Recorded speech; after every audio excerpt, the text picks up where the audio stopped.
a pleasure speaking to you.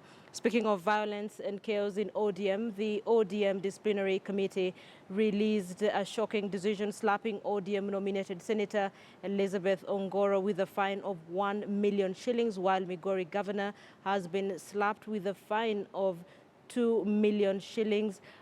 Senior reporter Patrick Amimo has been on the story today.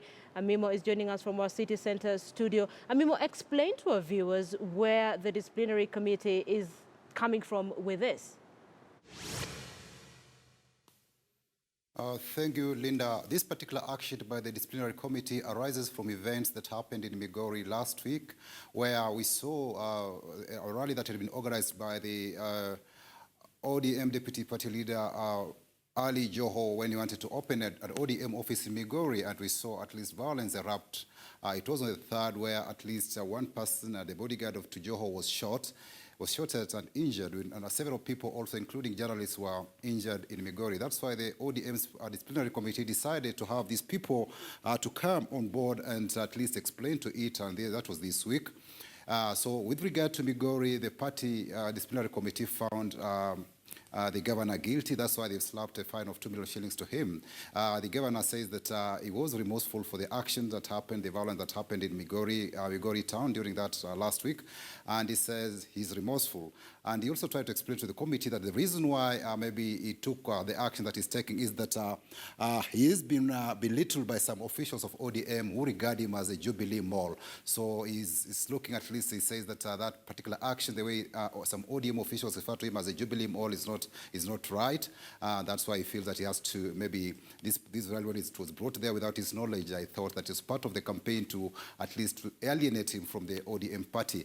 But again, the committee has said that it's very, very critical that the ODM party leadership makes a peace committee in this particular area and also desists from visiting any counties during this period where the ODM is carrying out its primaries. The party leadership and its luminaries have been barred from visiting any county until the party primaries are over, because their visit might make other contestants feel that probably they are favoring certain candidates. The other, with regard to Ruaraka constituency, we saw that Elizabeth Ongoro last week, she had a supporter storm ODM head office, Orange House, and Ongoro did say that she did not storm the office, as it were. She claims that she was simply delivering a letter to Orange House and also to inquire on reports whether her name was on the party list that had been submitted to IEBC, because prior to that there had been media reports that she had defected and that TJ Kajwang had been given a direct ticket.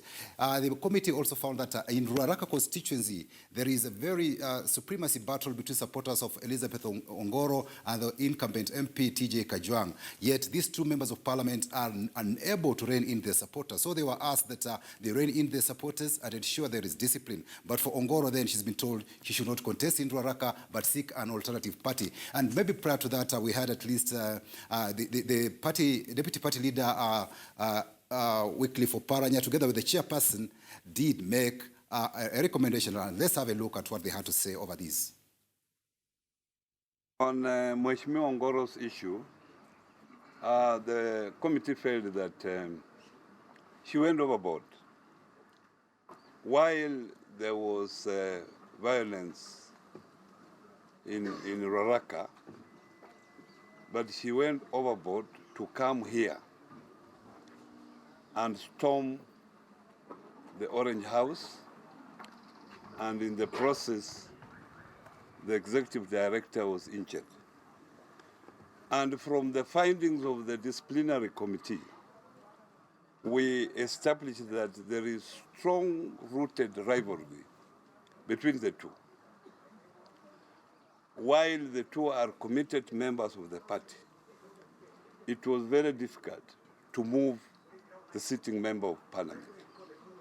So we thought it is much easier to request or to direct the Mheshimiwa Ongoro to move to another constituency. We have not identified a constituency for her. We can't do that. But we have just directed that she should look for another constituency. And also, you know, election is not like death and life. She can even defy it and do something else for the party. and wait for 2022.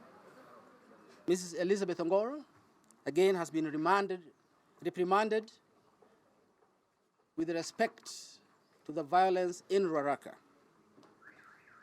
Then we have violence that was perpetrated on the headquarters, the ODM headquarters, these grounds where we stand, by a group of people that included Ms. Elizabeth Ongoro and her supporters. Ms. Elizabeth Ongoro bore responsibility for that. And for that particular violence, Ms. Elizabeth Ongoro has been fined 1 million shillings. The committee also directed that Ms. Ongoro does do a public apology to the party and a directed apology to the party leader. There was a case where people were fighting and some youth were beating some of the party leaders, or stoned them anyway. And with that violence, the committee did have a finding that Governor Obado was actually bore responsibility for it. And specifically for that violence, the committee has fined Governor Obado a sum of 2 million shillings. But as I've just said, there are bigger issues and more complex matters in Migori, and what we see as violence is just a tip of the iceberg. The committee realized that there has to be a final settlement to this matter.